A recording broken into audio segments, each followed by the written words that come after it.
Hola mis queridos amigos, nuevamente con ustedes, Doctor Tigre, el que ronca en esta negra noche neoliberal, latinoamericana, sudamericana, ecuatoriana, en donde ya vemos, por ejemplo, la desfachatez de Bolsonaro en Estados Unidos, al que ya se lo considera un machista y un homófobo, un homofóbico, un tipo que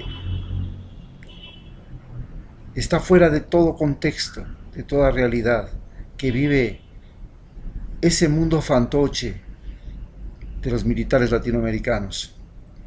Desgraciadamente, con raras excepciones, como la estamos viendo en Venezuela, como la estamos viendo en Colombia, en Cuba, nuestros militares latinoamericanos formados en la Escuela de las Américas y por los Estados Unidos, en muy raras ocasiones han sido gente que responde a las necesidades de su pueblo.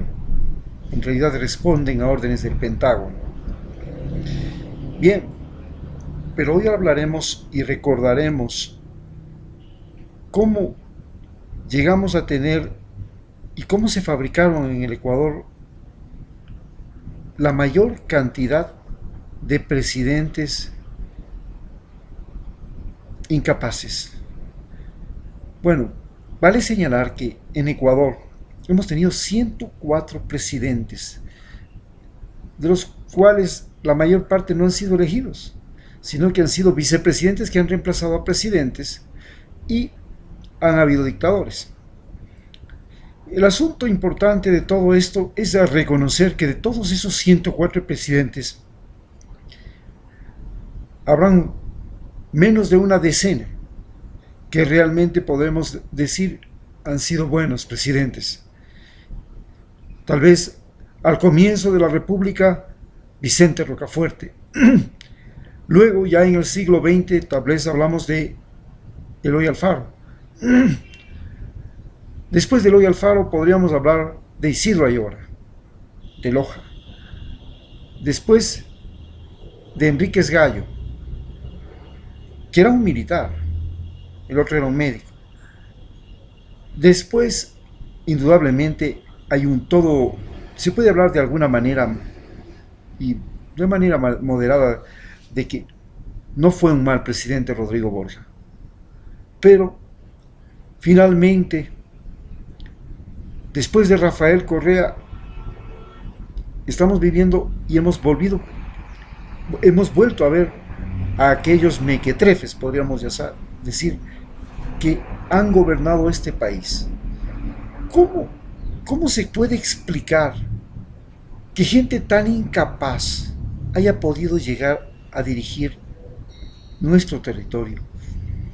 Y como prueba de que hemos tenido gente incapaz, como verdadera demostración de que hemos tenido los peores presidentes de América Latina y posiblemente podemos hablar de hasta de los peores presidentes del mundo, como Bucaram, por ejemplo.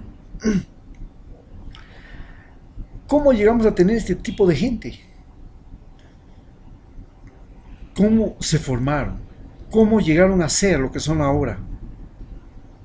Un mal recuerdo, un, prácticamente un estigma entre, para todos los ecuatorianos. Reconocemos que fueron muy malos presidentes por una simple razón. Posiblemente en América Latina, tal vez solo México, que tuvo que enfrentarse a los Estados Unidos, haya sido el país que haya perdido tanto territorio como perdió Ecuador, hablando en proporciones. Porque México pues llegaba prácticamente hasta Alaska. Tenía Nuevo México, Colorado, Arizona, Iowa, Nevada, Oregón, Texas, California, Nuevo México. Pucha, qué barbaridad, qué enorme territorio. Claro, se quedó prácticamente como nosotros, con menos de la mitad. Nosotros nos quedamos con menos de la mitad. Nosotros quedamos con la tercera, la cuarta parte de todo lo que era el territorio ecuatoriano original desde el momento de la independencia. Hablamos solamente de la independencia, en el momento en que éramos parte de la Gran Colombia. Después de perder, de que dejamos de ser parte de la Gran Colombia, perdimos prácticamente las tres cuartas partes del territorio. Entonces, ¿cómo llegamos a...?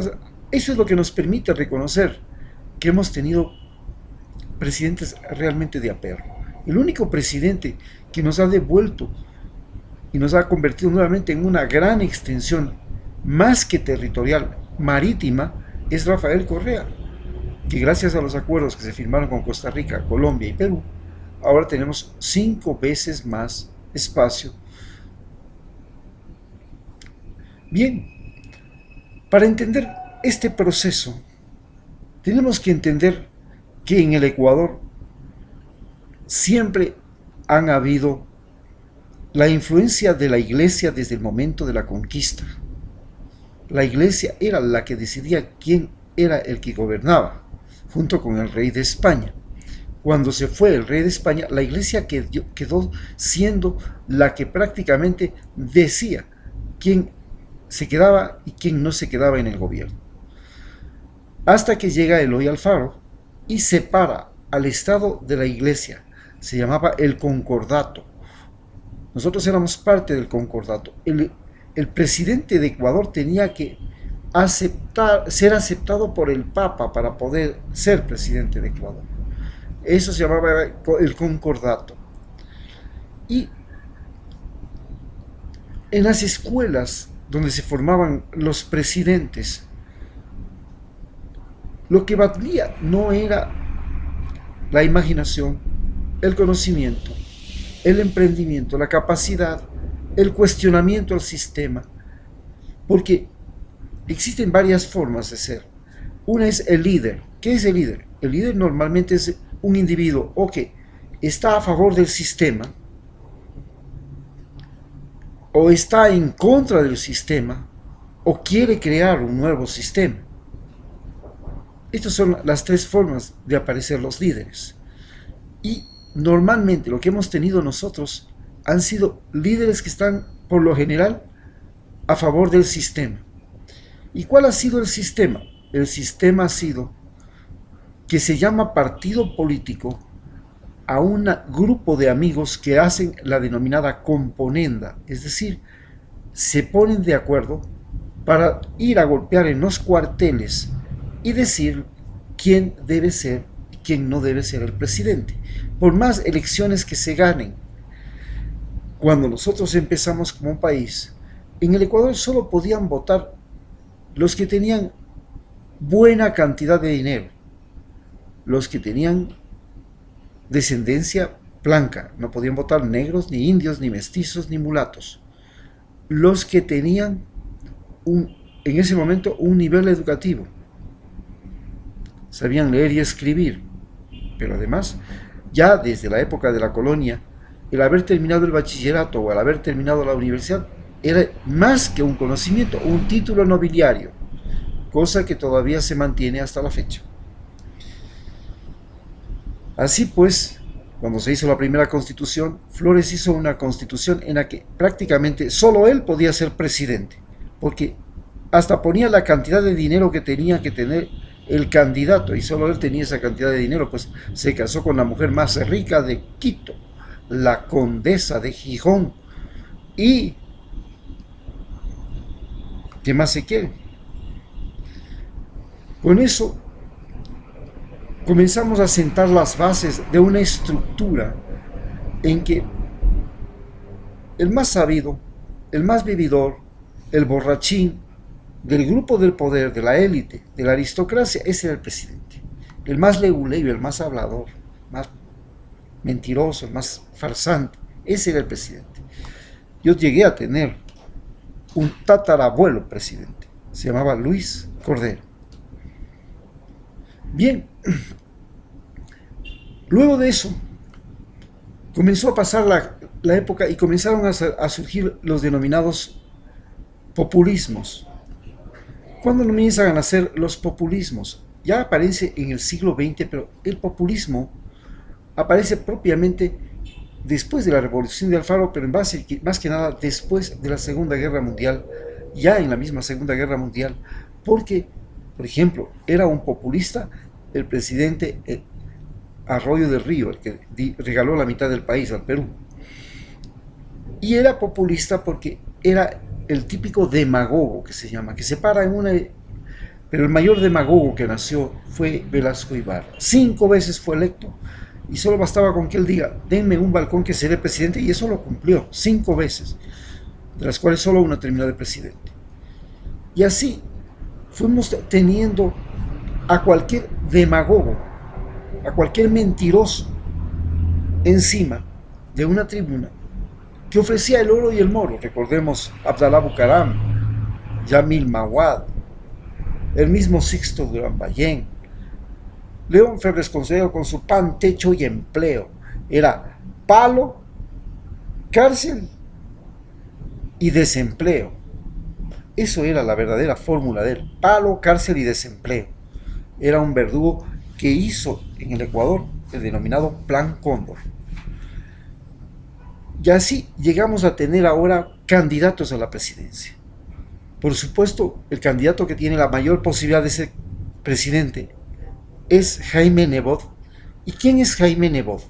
Es un tipo formado por su padre para vivir y enriquecerse en funciones públicas.